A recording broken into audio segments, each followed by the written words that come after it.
दोस्तों, एक छोटे दुकानदार की सबसे बड़ी दिक्कत ये होती है कि वो ये सोचता है कि क्या माल खरीदें अपनी दुकान के लिए, किस तरीके का माल खरीदें, कितने वाला माल खरीदें, ये सब समस्याएँ एक छोटे दुकानदार को सबसे ज़्यादा फेस करनी पड़ती हैं।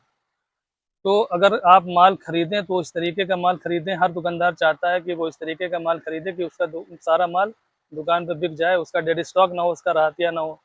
तो अगर आपको माल खरीदना है तो आप माल ट्रेंड के हिसाब से खरीदिए, जो ट्रेंडिंग में चल रहा हो। सबसे पहली बात तो ये है कि आप ट्रेंडिंग का माल खरीदिए, जो ट्रेंडिंग में इस टाइम चल रहा हो, या जिस टाइम भी ट्रेंडिंग में माल चल रहा है वो वाला माल खरीदें। दूसरी चीज़ दोस्तों, लोकल में जो भी कस्टमर आपका आ रहा है, लोकल के हिसाब से जो कस्टमर पसंद कर रहा है उस हिसाब से माल खरीदें। अब लोकल की बात करें तो जो नया दुकानदार जिसने दुकान खोली है, वो ये कैसे डिसाइड करेगा कि हमारी दुकान पे कौन सा माल चलेगा, क्योंकि उसने तो नई दुकान खोली है। तो जो दुकानदार हमारा छोटा दुकानदार है, जो छोटा व्यापारी है, जिसने जो दुकान अगर अभी नई-नई शुरुआत की है, तो वो तो ये डिसाइड नहीं कर पाएगा। तो वो उसको ये चाहिए कि वो ट्रेंड में जो भी आइटम चल रहा है, जो भी सूट चल रहे हैं, जो भी कुर्तियाँ चल रही हैं, जो भी फ्रॉक सूट चल रहा है, उस हिसाब से वो माल खरीद ले थोड़ा-थोड़ा, ज़्यादा ना ले। स्टार्टिंग में थोड़ा-थोड़ा ही माल ले, ज़्यादा लेने से कोई फ़ायदा नहीं, क्योंकि जितना ज़्यादा लेगा उतना ज़्यादा डेड स्टॉक होगा। और दूसरी बात, ज़्यादा महँगा माल लेने की भी ज़रूरत नहीं है। अगर आप दुकान स्टार्टिंग में आपने दुकान अभी-अभी हाल ही में करी है, तो आप कोशिश ये करें कि कम प्राइस का माल खरीदें, मीडियम रेंज का माल खरीदें। ज़्यादा महँगा माल लेने की ज़रूरत नहीं है। ज़्यादा महँगा माल, अभी आपको टेस्ट तो पता नहीं है कि आपकी दुकान पे किस तरीके का माल चलेगा, या कस्टमर का क्या रिक्वायरमेंट है। क्योंकि आपने तो अभी नई-नई दुकान खोली है, जब नई दुकान होती है तो कस्टमर को इतना आइडिया नहीं होता है कि क्या-क्या आइटम उसके पास चलेगा। तो उसके लिए आपको क्या करना है, सबसे पहले देखना है, जो नया दुकानदार है उसके लिए मैं बता रहा हूँ, सबसे पहले आपको ये देखना है कि आपकी दुकान पे किस तरीके का माल लोकल में कस्टमर पसंद कर रहा है। लोकल कस्टमर जो आपकी दुकान पे आ रहा है वो क्या चीज़ चाहता है। कस्टमर खुद ही आपको सिखाएगा, आपको कुछ सीखने की ज़रूरत नहीं, कस्टमर खुद ही बताएगा कि उसको क्या चाहिए, किस किस रेंज का माल चाहिए, किस टाइप का माल चाहिए, किस किस रेट में उसको माल चाहिए। तो कस्टमर खुद ही बताता है क्या-क्या उसकी रिक्वायरमेंट है। आपकी दुकान पे सूट पीस ज़्यादा चल रहे हैं, या रेडीमेड सूट की डिमांड ज़्यादा है, या फ्रॉक सूट की डिमांड है, या पैंट, लेगी, प्लाज़ो, ये सब छोटे-छोटे आइटम उसकी डिमांड है। तो ये सब आइटम आपको कस्टमर खुद ही बताएगा क्या रखना है। इसलिए आपको जो भी कस्टमर पसंद कर रहा है आपकी दुकान पे वो आइटम मँगाना है। और जो हमारे दुकानदार पुराने दुकानदार हैं, जिनको साल 6 महीना या 2 साल से वो बैठ रहे हैं, उनको तो आइडिया लग ही गया है किस तरीके का माल उनको चाहिए, तो वो उस तरीके का माल अपनी शॉप के लिए लेके आता है। बाकी दूसरी चीज़, ये ट्रेंडिंग में क्या आइटम चल रहा है, ट्रेंडिंग में जो आइटम चल रहा है वो उस हिसाब से लीजिए, तो आपको ज़्यादा राहतिया नहीं होगा, ज़्यादा डेड स्टॉक माल नहीं होगा, अगर इस हिसाब से आप परचेज़िंग करते हैं। दूसरी चीज़ दोस्तों ये है कि प्राइज़िंग की बात करें तो जो नया दुकानदार है, जो नया हमारा दुकानदार भाई है, तो प्राइज़िंग इस हिसाब से रखिए कि मतलब कॉम्पिटिटिव प्राइस होने चाहिए। मार्केट में जो भी दुकानदार जो भी प्राइस रखे हुए हैं, उनसे कॉम्पिटिटिव प्राइस आपकी दुकान पे होना चाहिए। अगर कॉम्पिटिटिव प्राइस होगा, तभी कस्टमर आपकी दुकान पे दोबारा वापस आएगा, अदरवाइज़ नहीं आएगा।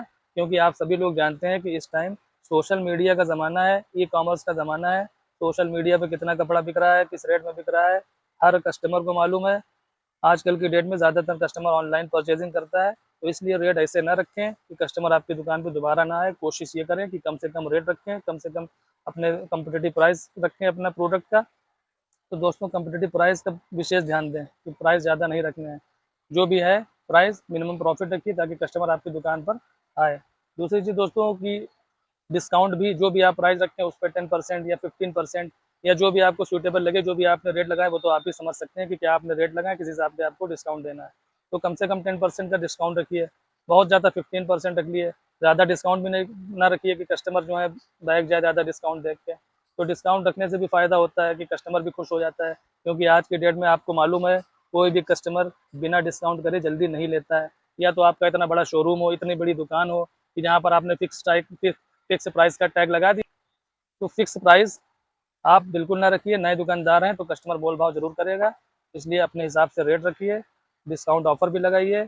और अगर फेस्टिव सीज़न या त्योहार या सालगिरह चल रही हो तो उसमें भी ऑफ़र लगाइए अपनी दुकान पे, ताकि कस्टमर को आप आकर्षित कर सकें और अच्छे रेट दे सकें, कस्टमर आपकी दुकान पे दोबारा आए। तो ये 2 चीज़ें बहुत ज़रूरी हैं। पहली चीज़ ये कि आप किस तरीके का माल आप खरीदेंगे ट्रेंडिंग के हिसाब से या लोकल पसंद के हिसाब से। कस्टमर किस तरीके का माल आपकी दुकान पे पसंद कर रहा है, या ट्रेंडिंग में क्या आर्टिकल चल रहा है, इस हिसाब से आपको परचेज़िंग करनी है।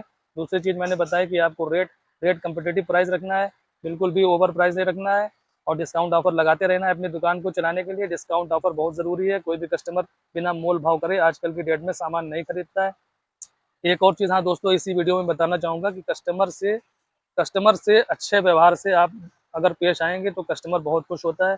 तो कोशिश ये करें कि कस्टमर से व्यवहार अच्छा बना के चलें, कस्टमर से अच्छी तरीके से बात करें। अगर कस्टमर आपकी दुकान पर आता है तो आप उससे बिल्कुल प्यार से बिल्कुल पोलाइटली आप उससे बात करिए कि जी सर, आइए बैठिए, किस तरीके का आपका पहले कस्टमर की रिक्वायरमेंट सुनिए, कस्टमर किस तरीके का माल चाहता है, किस तरीके का प्रोडक्ट वो चाहता है। उसके टेस्ट के हिसाब से आप उसको माल दिखाइए, ताकि वो उसको डील करने में ज़्यादा टाइम ना लगे। और मेन चीज़, सबसे बड़ी चीज़ ये, तो कस्टमर से बातें करते रहिए। कस्टमर से बात करने से उसको ये एहसास होता है कि हाँ, ये थोड़ा अपनापन दिखा रहे हैं या उसको अपनापन थोड़ा महसूस होगा, तो उससे बातें इधर-उधर की बातें करते रहिए, उससे पूछिए, क्या करते हैं सर आप? क्या करती हैं मैडम? क्या कहाँ रहती हैं? इस तरीके से बात, हाँ, ज़्यादा भी ना बात करिए कि वो नाराज़ हो जाए। क्या भैया तुमसे क्या मतलब, कुछ भी करते हो? मतलब अपने हिसाब से आपको उसको डील करना है। कस्टमर से बात करते रहेंगे तो थोड़ा उसे अपनापन फ़ील होना चाहिए। तो इससे भी बहुत फ़र्क पड़ता है। ज़रूरत पड़े तो चाय-पानी पूछ लीजिए, चाय पिएँगे सर? चाय मँगा दीजिए, उससे बहुत फ़र्क पड़ता है। तो ये first impression is the last impression, तो पहला इंप्रेशन लास्ट इंप्रेशन होता है, तो उसका भी आपको ख्याल रखना चाहिए। ये सब हमारी राय है, पर्सनल राय है दोस्तों। तो दोस्तों, बात डेड स्टॉक की है। अगर आप माल लेके आएँ तो ये ज़रूरी नहीं है कि आपका सारा माल, अगर बात करें तो डेड स्टॉक मतलब रहतिया, वो हर दुकान में होता ज़रूर है। चाहे आप जितनी अच्छी वैरायटी ले आएँ, चाहे आप जितना अच्छा प्रोडक्ट लेके आएँ, आपका माल ज़रूर रुकेगा, 101% रुकेगा। ये मेरे साथ होता है, इसलिए मैं आप लोगों को बता रहा हूँ। चाहे जितनी अच्छी वैरायटी ले आए, डेड स्टॉक रहतिया ज़रूर होता है। तो इस चीज़ का ख़्याल रखिए। अगर आप लोगों का माल रुकता है या आप लोगों के पास डेड स्टॉक होता है, तो उसके लिए आपको किस तरीके से माल निकालना चाहिए। जो तरीका मैं अपनाता हूँ, वो आप लोगों के साथ, मैं तो 2 तरीके से अपना डेड स्टॉक निकालता हूँ। पहला तरीका दोस्तों, जैसे हमारे पास अगर डेड स्टॉक हो जाता है या हमारा कोई भी प्रोडक्ट या हमारे कोई भी सूट या कुर्तियाँ अगर फँस जाती हैं, तो मैं अपना डेड स्टॉक जो भी है, जो भी हमारा पैसा रुका हुआ है, सबसे पहले तो मैं उसके पैकिंग चेंज कर देता हूँ, उसकी पन्नी चेंज कर देता हूँ, ताकि पीस थोड़ा देखने में साफ-सुथरा लगे, ऐसा लगे माल अभी आया। और उस माल को मैं अपने काउंटर पे बाहर की तरफ फ्रंट पे लगा देता हूँ, ताकि कस्टमर की नज़र सबसे पहले उस पे पड़े। तो आप लोगों को भी यही करना है। जो भी आपका डेड स्टॉक या रहतिया, जो भी पीस रुके हुए हैं, उनको आपकी पैकिंग बदल कर थोड़ा साफ-सुथरे पीस लगने लगेंगे। तो वो कोई भी काउंटर या टेबल दुकान के बाहरी साइड में, कोशिश ये करिए दुकान के बाहर साइड में उसको लगा दें, या कोई भी चारपाई या कुछ भी हो आपके पास, वो आप अपनी ज़रूरत के हिसाब से जो आपको भी सूटेबल लगे वो अपना लगा दीजिए, उस पे माल अपना डाल दीजिए। तो कस्टमर आएगा, कोशिश ये करिए कि रेट टू रेट, जो भी डेड स्टॉक है वो तो डेड ही स्टॉक है, तो कोशिश ये करिए कि रेट टू रेट उस माल को आप बेच दीजिए। अगर ₹500 की चीज़ है और उस पे प्रॉफ़िट लगाकर 750, 800 या ₹900 जो भी आपने सेलिंग प्राइस डाल रखा था, तो उसको हटा के आप ₹500 की चीज़ ₹500 में बेच दीजिए। हाँ, ये भी एक बात है कि कस्टमर ज़रूरी नहीं है कि सेल में जो माल लगा है वो उतने का ही ले ले, क्योंकि आजकल का कस्टमर बिना मोल-भाव कराए कोई भी चीज़ नहीं लेता है। अगर वो 10-20, ₹50 कम कराए तो आप उसको 10-20, ₹50 कम करके भी सेल कर दीजिए, उसको रोकिए ना, क्योंकि वो डेड स्टॉक है, उसको रोकने से कोई भी फ़ायदा नहीं, उसमें आपका नुकसान ही है, कोई भी फ़ायदा नहीं है। तो कोशिश ये करिए कि कस्टमर अगर अगर उसको पसंद आ जाए, तो उसको फ़ौरन दे दीजिए। ₹100 भी कम दे, ₹500, ₹600 की चीज़ पे ₹100 भी कम मिले, ₹50 कम मिले, आप उसको फ़ौरन हटा दीजिए। तो पहला तरीका दोस्तों ये हो गया कि आप काउंटर पे, बाहरी साइड में काउंटर पे या टेबल पे या चारपाई पे अपना माल लगा के बेच सकते हैं। दूसरा तरीका दोस्तों ये है, जो कि मैं खुद ही करता हूँ। जैसे हर शहर में हर जगह एक बाज़ार लगती है, जैसे हमारे यहाँ मंगल बाज़ार लगती है। मंगल बाज़ार में क्या होता है कि दुकानें ज़्यादातर सब बंद रहती हैं।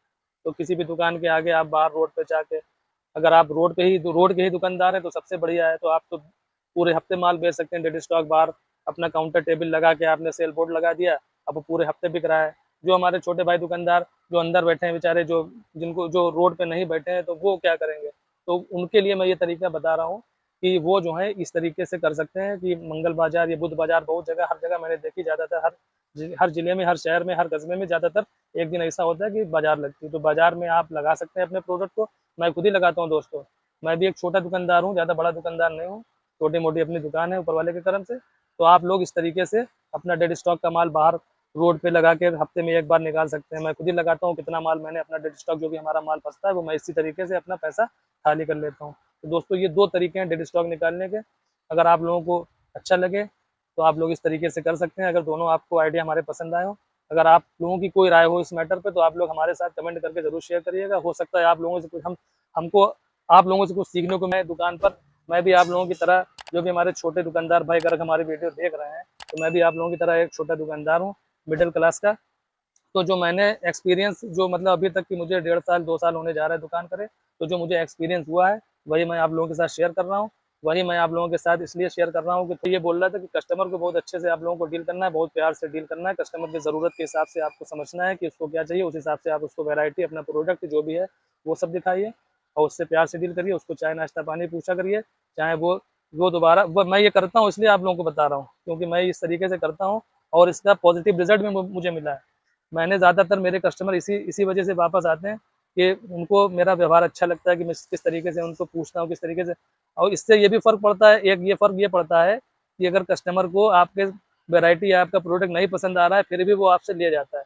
क्योंकि मेरा भी यही मानना है कि कम रेट पर जब से मैंने दुकान खोली है, बहुत ही कम प्राइस पे मैं काम करता हूँ।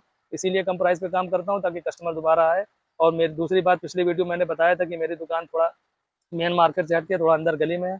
मतलब मेन मार्केट मेन रोड से अंदर करीब 100 कदम अंदर है। तो उसका भी मुझे ख़्याल रखना पड़ता है कि अगर मेरी दुकान गली में तो कस्टमर मेरे पास क्यों आएगा? क्यों आएगा? क्यों आए इसीलिए आएगा क्योंकि अगर हम अच्छा व्यवहार कस्टमर के साथ रखेंगे, अच्छे प्राइस रखेंगे, अच्छी तरीके से उससे बात करेंगे, तभी कस्टमर हमारे पास दोबारा आएगा, डिस्काउंट ऑफ़र अप्लाई करेंगे और इसीलिए कस्टमर हमारे पास दोबारा वापस आएगा, अदरवाइज़ कस्टमर वापस नहीं आएगा।